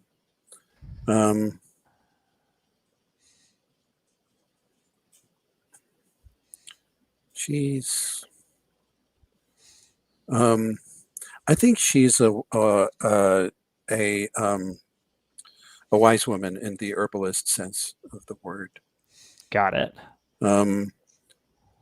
We may, we have a healer, but we probably don't have a lot of plant-based traditions because of the nature of who we are. Right. More into the flesh and blood stuff. Well, some of these things you have to grow. That's not it's hard for us to do. I mean, wild things found in the woods and such like that. But it's our nature of healing, and the fact that we're tough and tend to do so means that when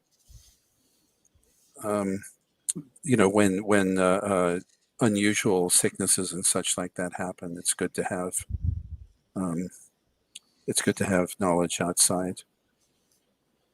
All right. I don't desire to poach at all on Brooke's territory. So if you want to suggest a spin on this, please do. Which bit? Sorry. On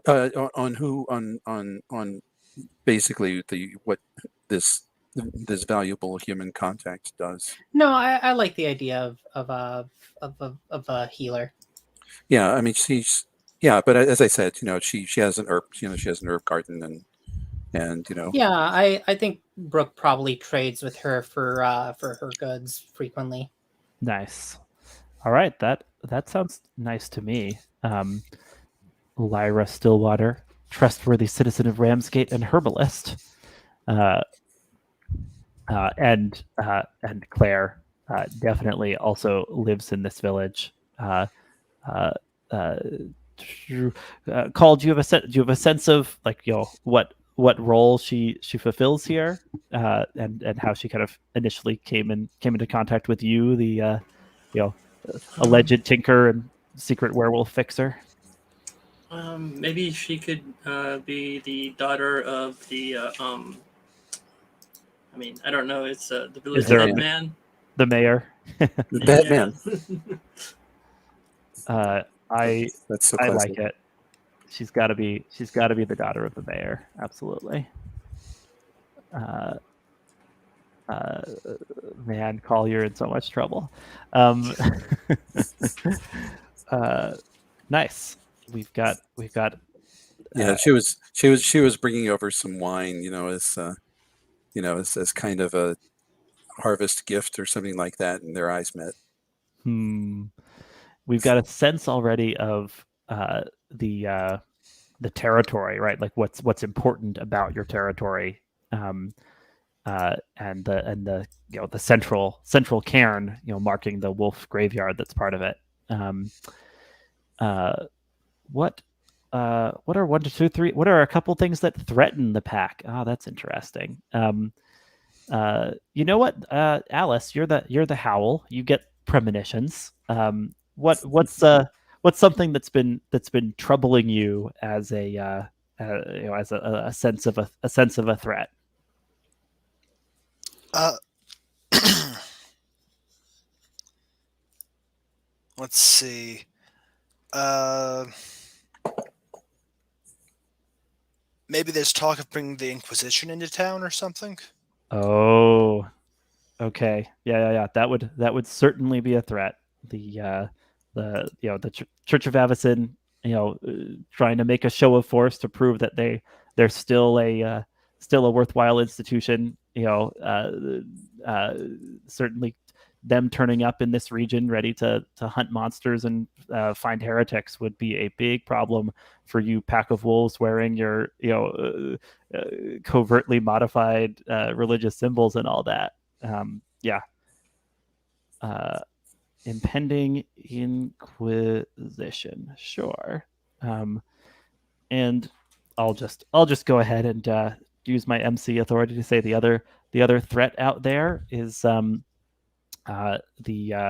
necro alchemists, right? There's these madmen stitching together corpses and trying to reanimate them. Uh, uh, they they don't usually come into this area, but recently you've encountered one or two of their kind of unholy creations, and you're worried about what could be going on there. Does that work for everybody as another threat to have on the table? Necromancy is classic. Yeah. And to be clear, these are like the Dr. Frankenstein style necromancers who've like stitched together multiple bodies to create their crazy zombies. Cool. Then for the last half hour here, I'd love to jump on in and just play out a scene or two to see these characters in action. Sound good? So we open on the pack coming into town. It's evening. It's the sun is low in the sky, but there's time for some trade. You've had a harder journey than expected, just because of the cart losing a wheel along the way. And so I think we see the cart, being kind of like pulled laboriously by your packmate Rena, who even in human form is the biggest and burliest of you, right? And she's like, there's no horse, right? Like she's just like dragging the cart, and some of you may be riding in it, some of you may be running alongside, but there are the kind of tinker's wares that you trade with are rattling within, as the whole as the town of Ramsgate kind of comes into view, right? And we see this uh, uh, place that has managed to weather the travails of Innistrad somewhat well, right? There are clearly, there are clearly people who think of this place as home. Cawle, what's one like, particularly inviting thing about the town of Ramsgate as that you notice as the pack approaches it? I think that the art that I've seen from Innistrad is gothic and dark. I think the town is known for its very brightly colored flowers, like blue. Oh, I love that. Just like splashes of color because they've cultivated these flowers, around their houses, and perhaps climbing up the fences that keep in their sheepfolds. I really enjoy that.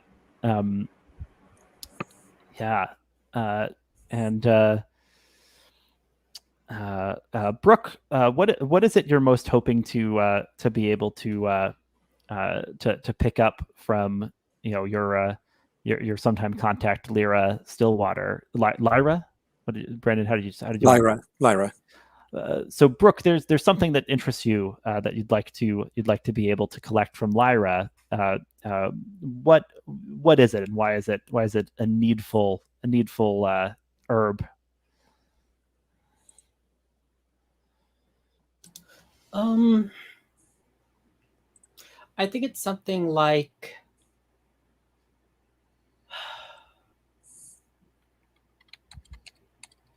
rotten cap. It's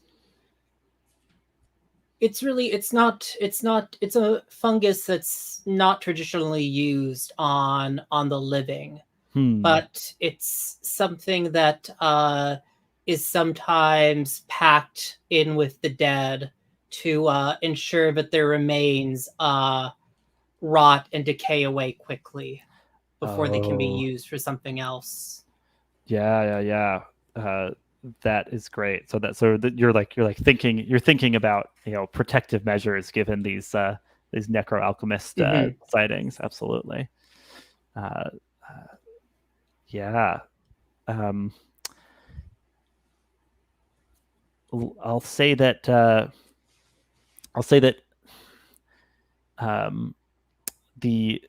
flowers may be inviting, but the townsfolk are looking a little suspicious. There aren't no children running out to greet the cart. No kind of no like happy calls as you pull up to the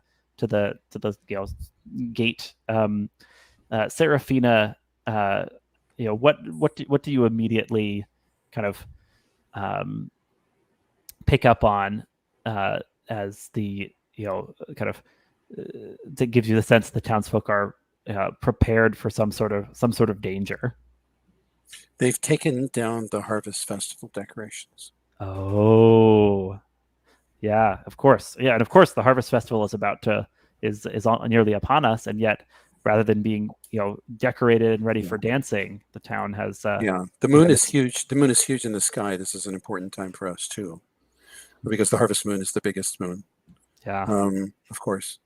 But yes, this place should be ready to make merry. They've brought in their crops. This is why we're visiting them, because this is when they have the most to trade. Yeah. That's wonderful. And I think that's a pretty good place to maybe have you roll your start of session move, Serafina, right? Yes, the state of the pack. Get a sense of how the pack is doing as you approach this human settlement. And that is with heart, as I recall. Yes. Start every session, roll plus heart. And that is an 11.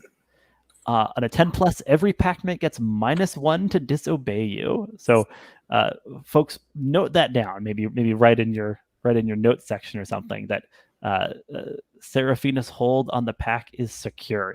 If you are rolling to disobey the alpha, you're rolling with a -1 on that. Serafina, how can we tell, right? Like how can we tell that you are kind of feeling confident in your leadership at this moment?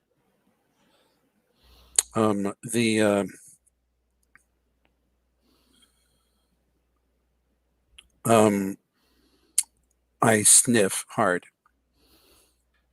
which is a wolf thing. Just Yeah. this, and sort of stand, very upright. And that strongly signals a sort of a confidence to all your packmates there. It does when you're in werewolf form. It actually does make you taller to do that. That Serafina's not a large woman, but the gestures means the same thing. Yeah. So the mayor of the town appears kind of like peering through the gate, flanked by two sturdy farmhands who are they're not openly brandishing weapons, right? But they've got like a walking stick and a pitchfork that they're sort of leaning on a little bit, and like kind of there's the sense that they're ready to pull double duty as guards, right? And the mayor peers through the gate and says, Serafina and your band, I'm so sorry you can't come to the town today. We have preparations underway and no liberty to pause for trade. If you'll just be on your way, that would be for the best. This is extraordinary. You've brought in your crop, and are ready for festival. What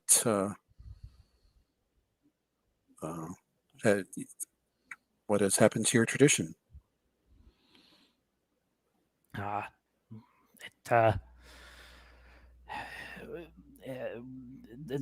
Nothing you need be concerned about. Merely a private village matter. It concerns us very much. We have goods that we have brought over some significant distance here to trade with you, and we would be much loath and a bit wroth to be turned away in such a rude fashion. So sorry, but it's out of my hands. If this is going on, I think Brooke will probably interject here. Yeah. What do you say? Serafina was going to say something. I didn't want to. I was going to say Cawle. Oh well, yes. In that case, straighten these people out. You know how to talk to them. You've always been the best at that. Are you Yes. invoking who's a good wolf? Who's a good wolf? Yeah. And Cawle is immediately up there and is just staring down at the feet and nodding and saying, I'll take care of it, and just I guess move the wagons a little ways over there so that you're out of sight. Yeah, I think while Cawle is giving these instructions, I should just note in the background we see Brooke shouting at the gate about how the mayor did not let their folk in, because Brooke's folk has been coming here since he was just not high to Brooke's knee, and Brooke remembers listening to the mayor's mother all the time. She was crying about what a dunderhead her son was, and now he's keeping them out. And I think that's like at that point, that's when Cawle probably. Yeah, and he's trying to get them away as quickly as possible. So the mayor's an important man, but he'll speak to me. Yeah, Brooke, if you want to mark experience on your human path for living out your parental heartbeat, I know we do that at the end of scene though. Fair enough. I I feel like you may have hit it. So yeah, so Cawle, you've been giving an instruction by the alpha. Sounds like you're not objecting or trying to disobey. You're ready to get in there and do your thing. What does that look like? I think what that's going to look like is he's going to go around to the side or back the way that he usually goes to sneak into the village to talk to meet with Claire. Talk to Claire, yeah.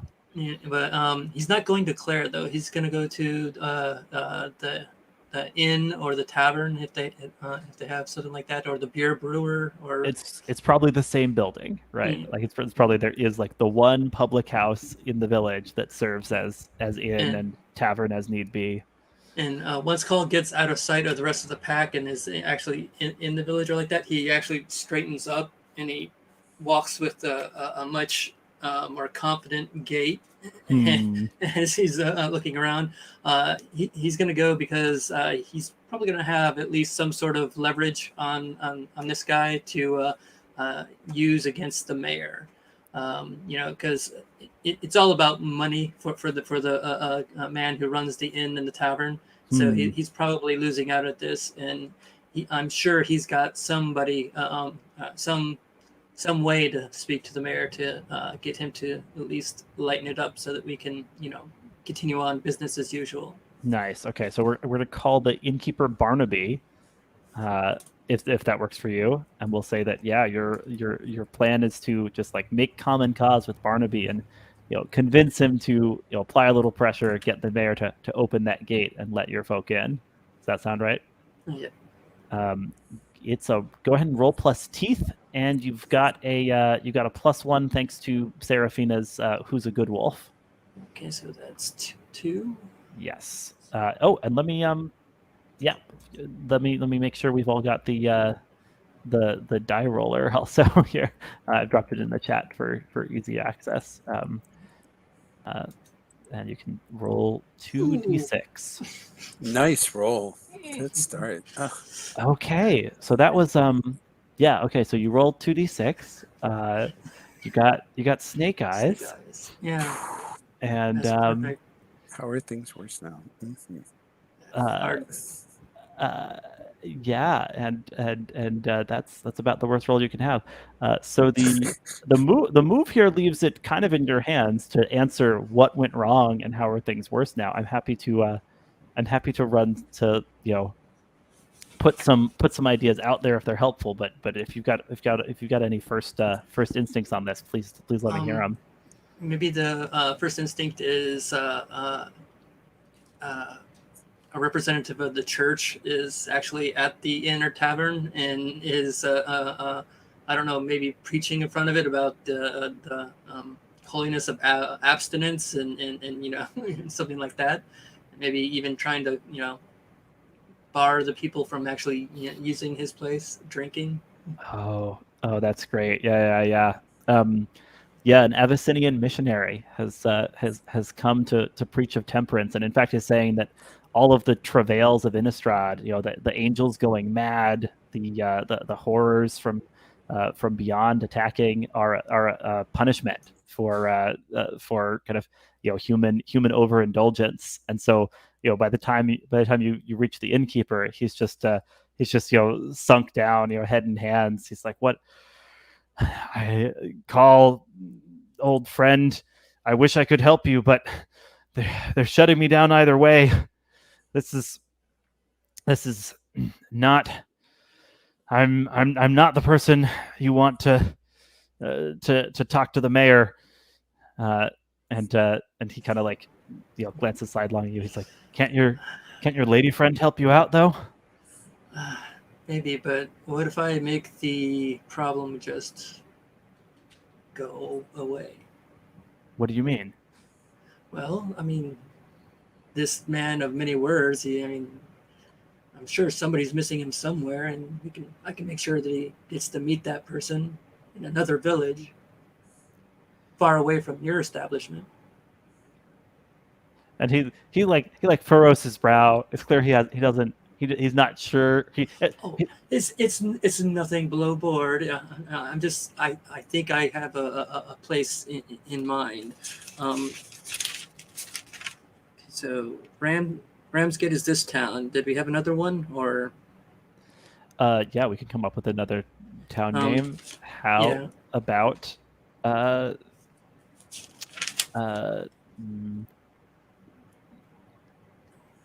Greenfold?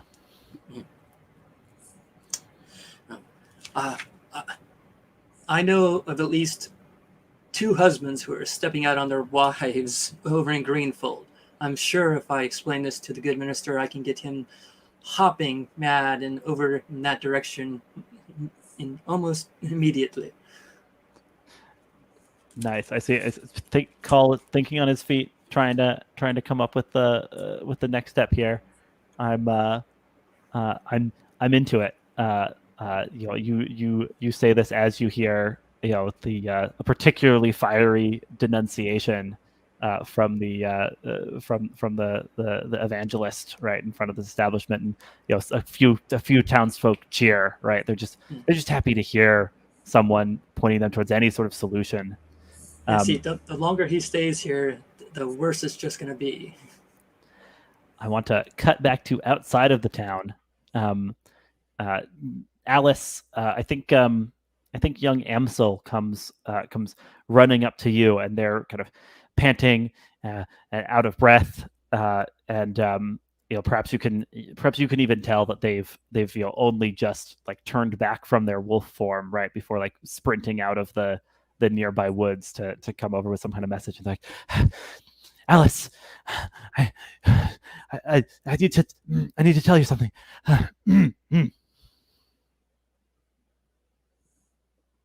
What is it? I was poking around, just scouting, checking on things. There's this smell. It's like formaldehyde, and I found a sheep just cut in two, right down the middle. Not like the normal way though, like cut in two, like through the face, one eye on one side, one eye on the other side. Whole sheep split. I don't think a werewolf did that. No, of course, we don't cut that finely through all those bones. Come, show me where you found this sheep. Don't you think? Should we tell Serafina? Should we tell Brooke? They are dealing with their own problems. Let's handle this one ourselves. I think Amsel is like visibly hesitating, and I wonder if you're up to roll the dominate move for me. I think I have the special move, Silver Tongue. Oh, tell me about that. When you attempt to persuade a packmate to disobey or obey the alpha, roll plus heart. Yeah. Are we cool? Are we cool with saying that the expected thing would be to bring this news right to the alpha, and you're kind of subverting that a little bit? I think so. All right, then I'm totally cool for you to make the silver tongue roll. So go ahead and roll plus heart.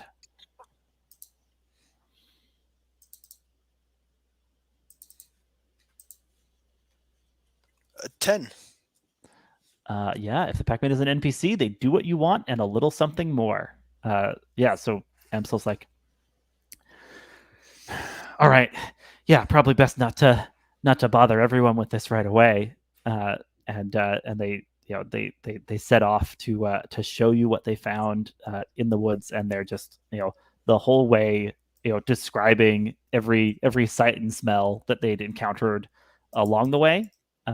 And we'll say that it's enough for you to start piecing together. So why don't you ask one of the questions from Harness the Wolf for free? That's what I'm going to give you as the something extra on this, because you're able to glean from Amsel's information. All right.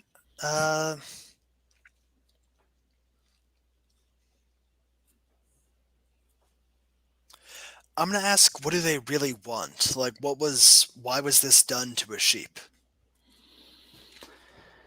Yeah. So you find it, and it's a grisly sight. And I'll even say that, like, there's like a mark on a nearby tree that makes it look like something with like superhuman strength swung a cleaver, right, to like cut the sheep in half, and then like buried their cleaver in the tree, yanked it out, right, leaving like splinters and blood stains. It it sure looks like this was done out of just cruelty, right? Like they didn't eat this. They didn't eat the animal. They haven't done anything with the remains that they've simply left here. This was done by something that just like reveled in the destruction. Does that work for you? Yes. Huh. And This Emsel's is- kind of like darting around, like looking at it from all different angles. It doesn't look like something the bloodsuckers would do. They left all the blood here, for one. Yes, this is odd. I'm gonna like bend down, just sort of get a good sniff around and try to see if there's a scent trail leading somewhere. Ooh, nice. I think I'm harnessing the wolf this time. Yeah, plausibly. I'm cool. I'm cool with you doing that. So that is a roll plus feral. It says heart. What? It says heart at the top and feral in the moves, text. the basic move section is incorrect. You'll want to look either in the main rules or at the playbooks. That will tell you the correct. Oh man. That's okay. the thing. In one place. Yeah, you're right. I'm looking at the basic moves printout right now, and it says both heart and feral. So let me check I'm going to check the like main book for the answer to this. The main book says heart. Which move are we talking about? Just check. No, the book booklet Yeah. contradicts itself too. Book Yeah. contradicts itself. Give me a second to just count up other moves and what stats they go with to get to, so we can be fair about this. I think it should be hard because there's already two moves that are definitely feral, which are act on instinct and give in to the wolf. So I think harness the wolf definitely should be heart. Now that I actually checked in with the designer about this. It's feral. Oh, for real? Okay. Yeah. So harness the wolf is also supposed to be feral. That is fascinating. Let's correct our keeper to reflect that. Cool. I don't even know. I actually don't even know if that makes a difference for you, Alice. Is there do you have a big difference between those stats? Yes. But it makes sense. Wolfy things are feral. Yeah. Are you up to roll feral on this one? Yes, I got a 6. Oh, okay. That's something. On a 6, the MC makes a hard move. Okay. Well, this might be the cliffhanger for our session here, if that works for folks. I think you get the scent, right? And then you smell the scent getting stronger. And then a tree is roughly smashed aside as the perpetrator returns to the scene of the crime, and you see this just awful amalgam, right, of two kind of massive corpses, crudely sutured together. And wielding a huge cleaver, and the thing lets out a roar, and Amsel bares their fangs, ready to leap into the fray against this clearly, extremely dangerous product of necroalchemy, and we will, bring our first session to an end on that cliffhanger as two of the pack are confronted by this monster, while the rest of the pack has been stymied at the threshold of the town. And when we pick up next time, we'll have much more time to delve into all this drama and the danger that our pack is all facing. Does that sound all right? Yes, you guys are in so much trouble. Is there a specific end of session move, or is it just that we take a moment and check if we've hit some of our heartbeats here? Also, pack culture. Okay, yeah. Let me see if there's a good just summary of that. No, is this just... Sorry, this is one thing I hadn't done a great job pulling out for myself, because it just doesn't look like it's in the basic moves or the playbooks document. So Stephen, please tell me what you know. You've got some experience with this, right? If you've acted true to your heartbeats for the scene, you mark the form that is most associated with that behavior. Right. So, like, if you're doing it as a wolf, you'd mark wolf. If you're doing it as a human, you'd mark human. And then similarly, if you are fulfilling pack culture in the scene, you also mark XP for that. Nice. Let's then let's, as kind of a wrap up here, just check in with each person, and please, you can interpret things liberally. I'm happy to spread around the XP. I know we didn't have as much playtime this session, so we can be generous with the XP to make sure you've got something to get going with as we start off. So Serafina, are there any things you want to mark as far as hitting your heartbeats or hitting your pack culture? Well, I didn't get much opportunity to hit them, but certainly the remark to the people there was meant to be hard. Right. It's like, you're being ridiculous. Yeah, you're being hard-edged. She was not conciliatory towards them. She was disdainful. Yeah, absolutely. And if I had being tinkers. We were also all being tinkers, which is part of our pack culture. It is. Oh, that's true. Yeah, we wrote that up as a pack culture. So if I had gotten an opportunity, I would have basically said, "This is ridiculous. Let us in." But maybe that will be forestalled. We may open with that next time, unless we hear a howl. Yeah, we'll see which direction you end up pulled in.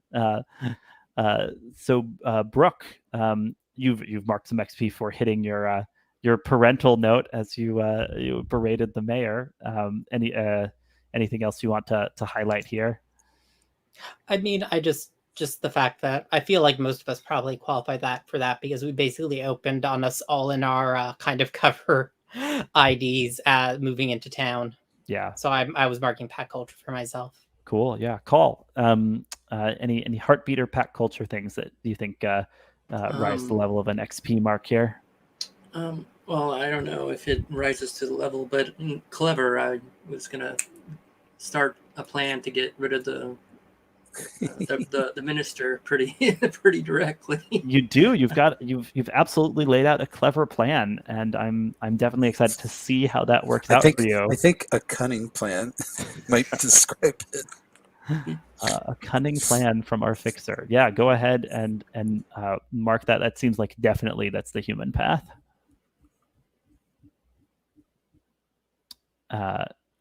And Alice, let me hear from you. Anything you want to mark as a heartbeat or a pack culture? I think I was kind of calculating in the whole. Let's just look into this on our own before we bring it to the alpha's attention. Right, and of course that makes sense with Alice's history because she's occasionally regretted that things have been brought to the alpha's attention and traditions have had to come to bear before she could find another way.